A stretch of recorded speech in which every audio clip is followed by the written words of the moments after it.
sebagai pemangku manakib pada acara manakib online internasional.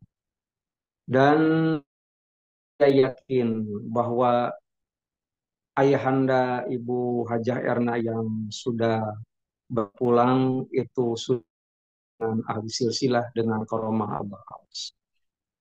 Ikhwan akhwat di seluruh penjuru dunia yang sedang mengikuti acara manakib online internasional yang saya cintai dan saya banggakan.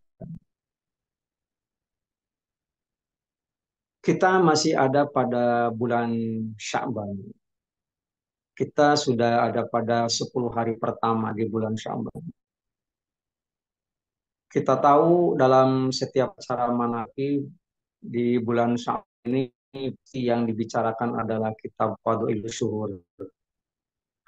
Kitab Fadhilus Syuhur itu eh, kitab monumental karangan Yang Mulia Pengeres Abah Awas yang di dalamnya itu merupakan brilian yang sangat bermutu untuk kita bukan hanya dikaji tapi juga sebagai modal dalam kita mengamalkan sesuatu.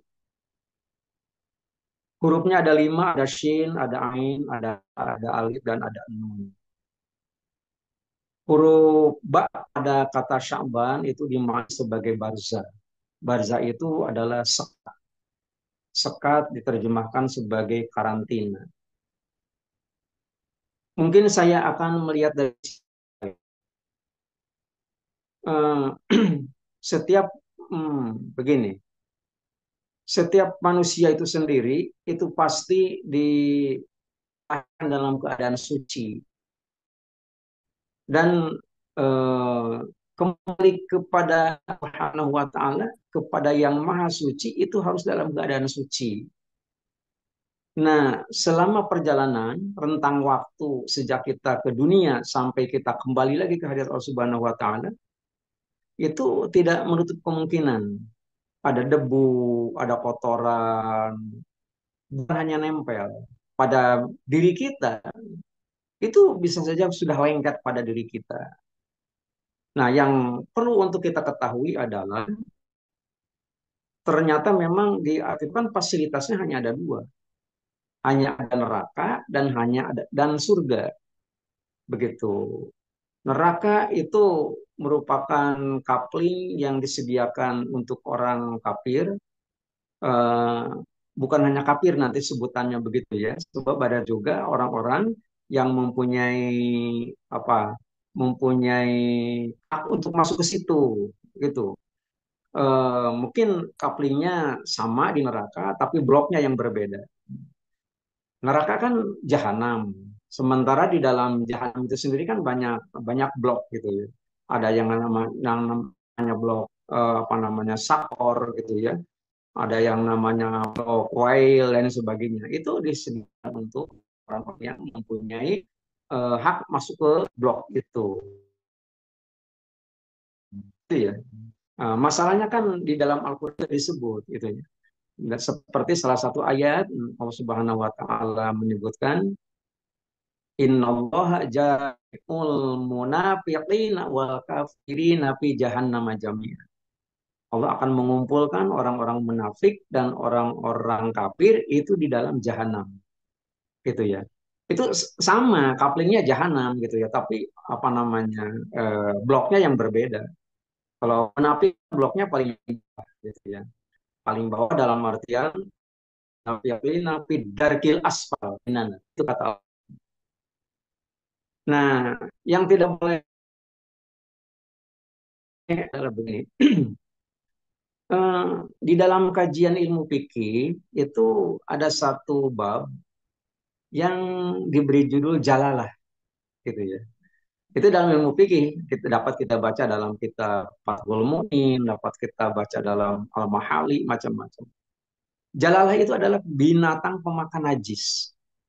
Binatang pemakan najis ini dagingnya halal kalau kita konsumsi, gitu ya. Dengan catatan harus dikarantina, gitu. Contoh konkret daripada jalalah binatang pemakan najis adalah lele, gitu ya. Lele kan makan kotoran, gitu ya. Nah, jadi artinya begini, kalau eh, Bapak, Ibu besok lusa ataupun besok sore gitu ya berniat untuk makan malam dengan menu pecel lele, itu yang paling bagus besok pagi beli lele yang masih hidup begitu. Nah, lele yang masih hidup itu kemudian dikarantina terlebih dahulu. Ini kan contoh maksud saya gitu ya, sebagai ilustrasi. Di karantina dulu. Di karantinanya di mana? Masukkan ke dalam ember, masukkan ke dalam baskom yang berisi air bersih, biarkan hidup di situ. Nah, nanti kan dalam jangka waktu tertentu, 1 jam, 2 jam, itu kan air tersebut akan mengeluarkan kotoran. Nah, kalau sudah apa ya sudah yakin gitu ya bahwa lele ini sudah mengeluarkan kotoran, ya tinggal tinggal dimasak gitu ya. Mau digoreng, mau dipepes itu kan urusan selera. Gitu. Nah, daging lele itu sendiri sudah melalui karantina dikonsumsi oleh kita. Itu seharusnya begitu. Gitu. Manusia juga begitu. Gitu ya. Orang yang mempunyai iman itu akan dalam surga. Begitu ya. Bisa masuk ke dalam surga, kemudian eh, normal dalam arti sudah tidak membawa debu, tidak membawa kotoran dan sebagainya. Tapi kalau ternyata yang membeku, membawa kotoran pada saat meninggal dunia, itu harus karantina dulu. Nah di sana itu kan nggak ada karantina khusus gitu ya, kecuali dua ini yang disediakan oleh Allah Taala untuk manusia. Sebutannya juga kan ada dua, hanya ada orang takwa dan hanya ada orang kafir. Nah, jadi orang yang masuk surga tapi membawa kotoran berbentuk maksiat apapun bentuknya, itu harus dikarantina. Nah, di karantinanya adalah di dalam neraka gitu ya. Berapa lama akan bergantung kepada kotorannya. Kalau hanya bersifat debu ya mungkin nggak lama. Tapi kan se apa ya se enteng-entengnya gitu ya. Sedikit-sedikitnya tinggal di dalam neraka itu kan 1 jam saja sudah kira-kira sebanding dengan 1.000 tahun apabila hidup ini. Ya, nah, ini kalau sudah habis kotorannya, baru dia diangkat. Diangkat masuk ke dalam surga. Kan? Eh, haknya gitu ya. Malah ada satu cerita dalam hadis yang saya baca itu. Itu ternyata dosa yang dimiliki oleh manusia itu sendiri sudah barang tentu kan nanti keluarnya juga nggak bareng waktunya gitu ya. Gitu ya. Mungkin ada yang dapat amnesti jadi kalau barang di dunia, oh ini amnesti nih umpamanya meskipun dia apa bermaksiat tetapi punya nilai lebih umpamanya pada waktu hidup begini begini begini umpamanya. Itu bisa saja kalau dalam dalam kehidupan manusia itu seperti ada amnesti, pengampunan dan sebagainya. Otomatis kan nanti ada juga yang paling belakang kan masuk untuk keluar dari neraka. Nah, itu ternyata digambarkan dalam salah satu hadis, orang yang paling belakang keluar dari neraka karena di karantina, gitu, kemudian masuk ke dalam surga, itu orang yang paling miskin di surga itu sendiri, itu mempunyai kekayaan itu 10 kali lipat daripada dunia. Itu paling miskin di sana. Ini gambaran. Untuk apa? Untuk betapa pentingnya kita melihat kepada hal yang baik. Tidak usah melihat kepada pahala, ganjaran itu otomatis yang begitu memang harus dibicarakan di dalam bertodikoh kan tidak jadi anjuran untuk ngomongin tapi kan disebutkan di dalam Al-Quran kita pun tidak bisa apa menghindar daripada istilah semacam begitu tetapi fokus kita jangan menjadi tujuan semacam begitu begitu maksud saya. Nah jadi kalau ternyata memang demikian itu kan harus kita persiapkan bagaimana caranya supaya kita nanti tidak di karantina. Ini sangat menarik begini ya. Maaf ini ayahanda Ibu Hajah Erna yang sudah berpulang. Itu kan berpulangnya baru 2 tahun yang lalu. Gitu ya. Mungkin sudah pernah saya sampaikan ya pada acara MOI ini. Tahun 2017 kan Abah berkenan memimpin acara Safari Manakib ke Jogja Solo. Itu yang pernah saya sampaikan. Saya masih ingat itu. Ini sekedar untuk menyegarkan ingatan saja gitu. Nah, saya ke sana, gitu. Dibisakan datang ke sana itu bersama dengan Profesor Edi Sunario. Waktu itu belum belum menjadi petani beliau gitu ya. Nah, beliau talkin. Ah, ternyata kan akan manakib di Jogja itu kan malam harinya itu di sela transit ziarah ke eh, makam Raja-Raja Mataram gitu ya. Begitu datang ke kuburan gitu ya, saya ya, ya semacam ziarah seperti tawasul yang dipimpin oleh Kiai Mahya semacam begitu. Itu gambaran saya awal. Tapi apa yang terjadi? Ternyata saya perhatikan ternyata mendatangi kuburan. Bukan hanya satu, ganti kuburan, ganti kuburan. Ternyata yang Abah datangi adalah kuburan Raja-Raja Mataram yang sudah meninggal kisaran 200 tahun yang lalu. Gitu ya. Ini kan kalau ayahanda Ibu Erna kan baru 2 tahun, ini 200 tahun yang lalu. 200 yang lalu Raja Mataram pada waktu itu didatangi oleh apa yang dilakukan oleh Abah kan saya nggak tahu dalam artian kan masa iya kita harus nanya apa yang dilakukan enggak gitu ya.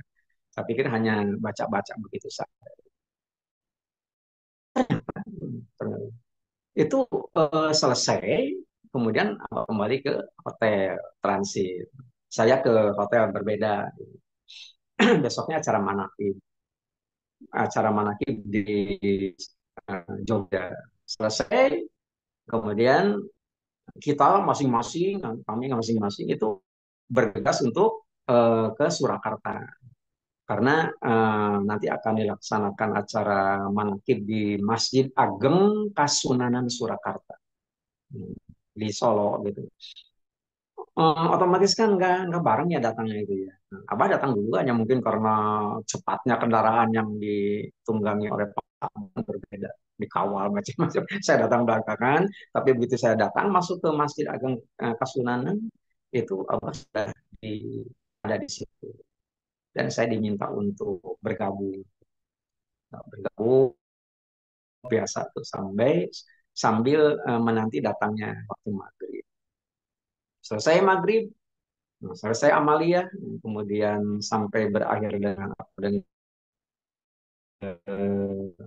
dilanjut selesai acara mana.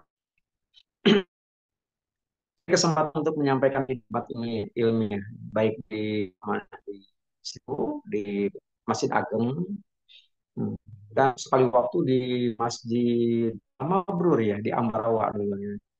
Bukan ngabaran yang ini maksud saya. Di situ hadir Syekh Adil, kemudian juga Bupati Semarang, macam-macam. Itu ternyata Sunan Surat memberikan acara sambutan. Gitu. Nah ini yang perlu untuk diketahui oleh kita.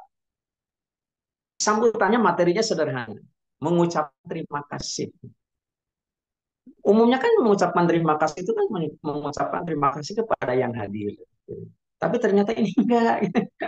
Sunan loh ini, pimpinan tertinggi di Kasunanan ini. Gitu.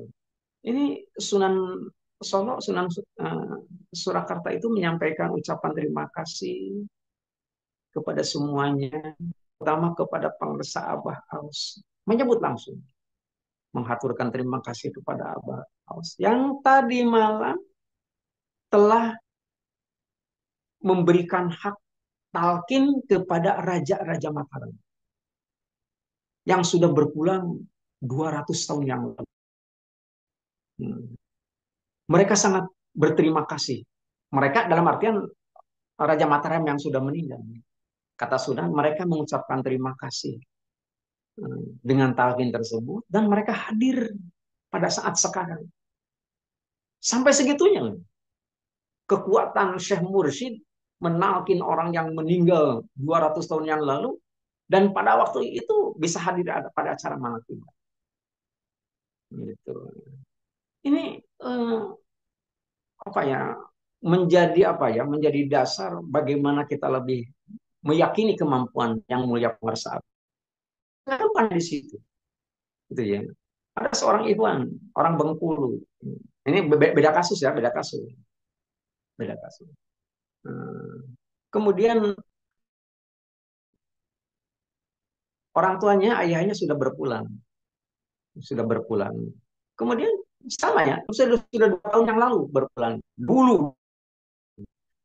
Nah, kemudian dia bermimpi, mimpinya itu sendiri ternyata memang apa? Mereka bukan hanya satu, mereka diantaranya adalah ayah kandungnya sendiri. Itu karena terpuruk di alam sana sampai dia itu sendiri bersedih. Gitu. Akhirnya datang kepada yang mulia pengersa Abah. Abah nggak langsung menjawab.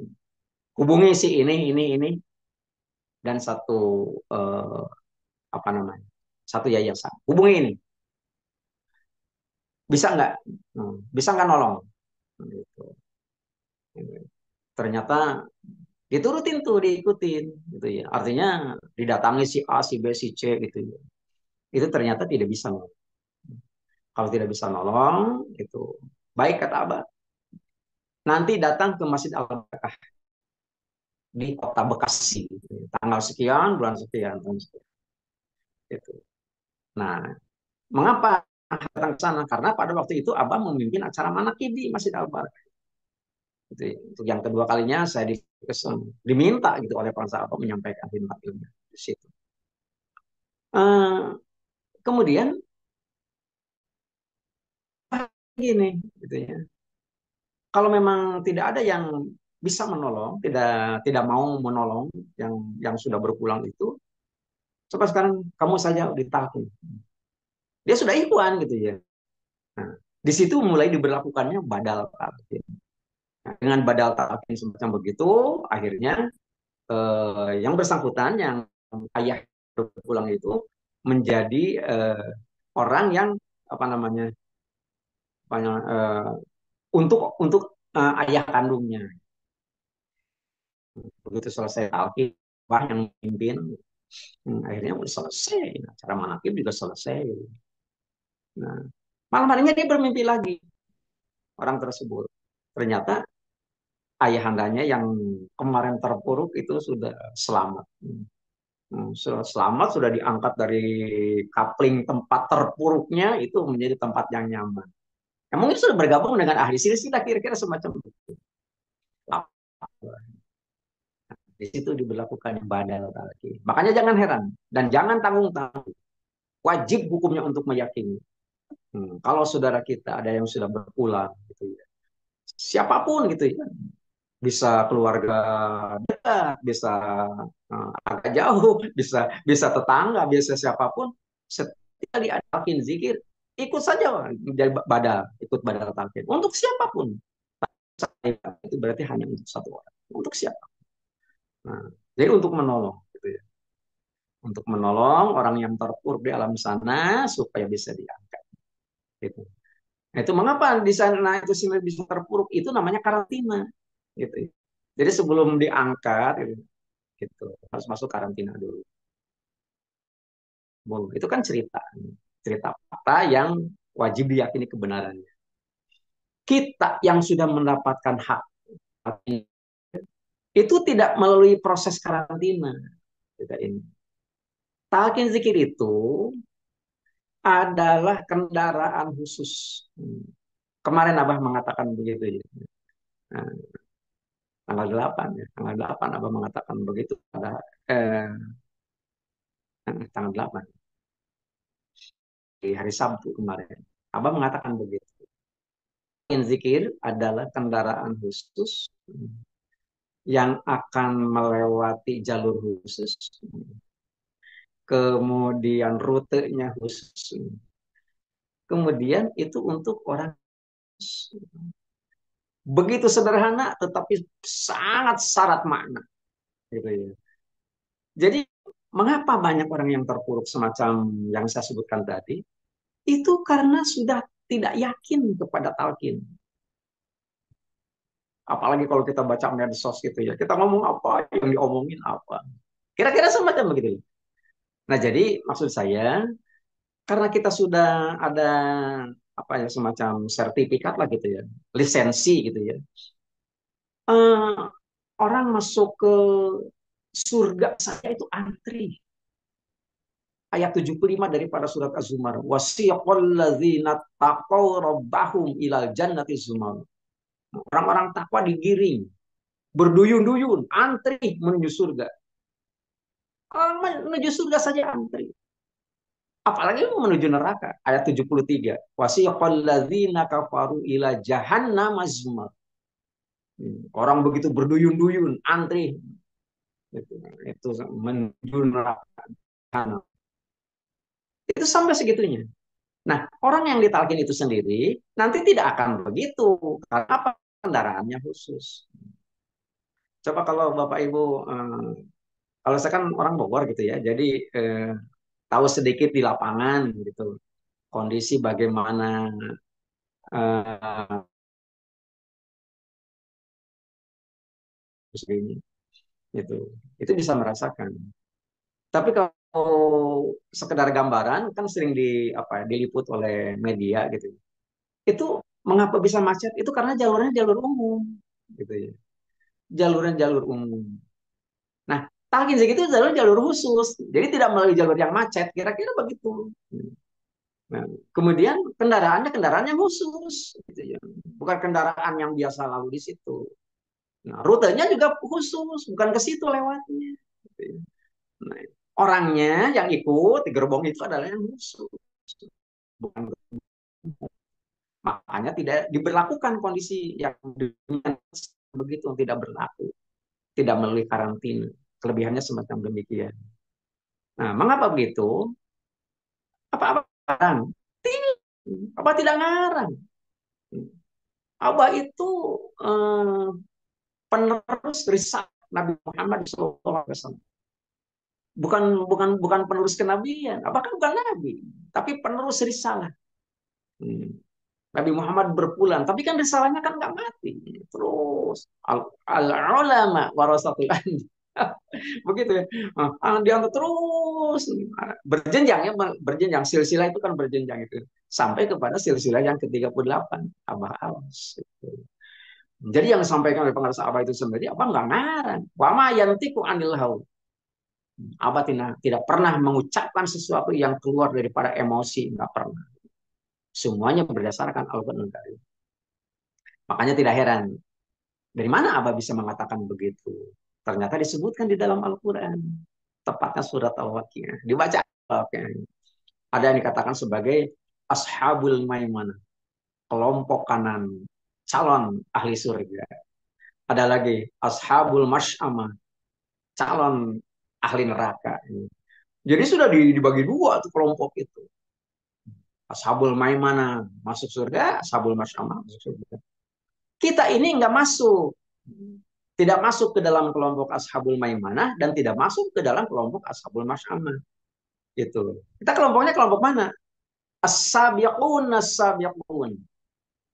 Kita ini adalah kelompok lain, gitu ya. As-sabiqun as-sabiqun adalah ulaikal muqarrabun. Kelompok khusus yang didekatkan dengan Allah Subhanahu wa taala. Jalurnya juga beda, gitu ya. Gitu.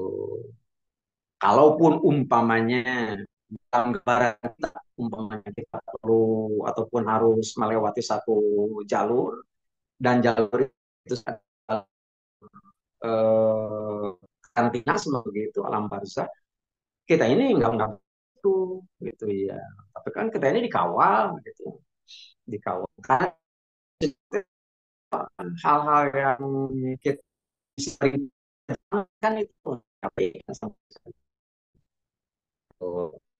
dan itu bukan omong kosong. Umpamanya nggak usah nanya ke abang, tapi umpamanya kita mendengarkan menyimak sekali waktu pasti abah itu akan mengatakan itu berpulang itu sendiri itu ternyata digabungkan dengan ahli silsilah. Yang sampai merinding saya kemarin kan belum lama ya, sekitar bulan yang lalu, Andi Saptandi, nah, Muhammad Saptandi Al-Walidi, wakil talkin dari Bogor. Itu kan punya anak. kembar meninggal kan, tapi itu kalau bukan Allah Subhanahu wa taala sebagai orang yang semakin keluarganya sekali tinggal apa demikian. Ternyata di luar dugaan, ternyata kedua anak yang kembar itu sendiri, yang bayi sendiri, itu ternyata diperlihatkan kepada orang, kepada seseorang yang dibuka hijab. Dibuka hijabnya itu bukan bukan kayak adiknya yang ngomong, gitu ya. Bukan istrinya, tapi yang ngomongnya orang lain yang diperlihatkan kepada yang bersangkutan. Ternyata kedua anaknya yang berpulang itu, yang masih bayi itu sendiri, sedang bermain dengan mulia pengusaha Abah Anom, digabungkan dengan ahli silsilah. Sampai segitunya itu bisa diselamatkan. Nah, kita ini harus yakin betul gitu ya, bahwa kita sudah dikasih modal oleh pengusaha Abah. Penting adalah amalnya gitu. Demikian, ini waktunya sudah habis. Ini itu saja yang sempat kita bincangkan, meskipun tidak terlampau sistematis. Mudah-mudahan bermanfaat bagi kita. Paling tidak kita bisa tahu apa yang harus kita lakukan dan apa yang harus tidak kita lakukan agar hari ini bisa lebih baik daripada kemarin. Kurang lebihnya mohon maaf dan mengamini doa paten yang mulia sahabat. Allah berkahi semuanya. Allah berkahi segalanya. Allah berkahi selamanya. Dengan karomah guru agung yang mulia pengarsa Allah. Sallallahu an wa qaddasa sirat al-fatihah. A'udzu billahi minasyaitonir rajim. Bismillahirrahmanirrahim. Alhamdulillahi rabbil alamin arrahmanir rahim maliki yaumiddin. Iyyaka na'budu wa iyyaka nasta'in ihdinas siratal mustaqim siratal ladzina an'amta 'alaihim ghairil maghdubi 'alaihim waladdallin. Sekian kurang lebihnya mohon maaf. Wassalamualaikum warahmatullahi wabarakatuh.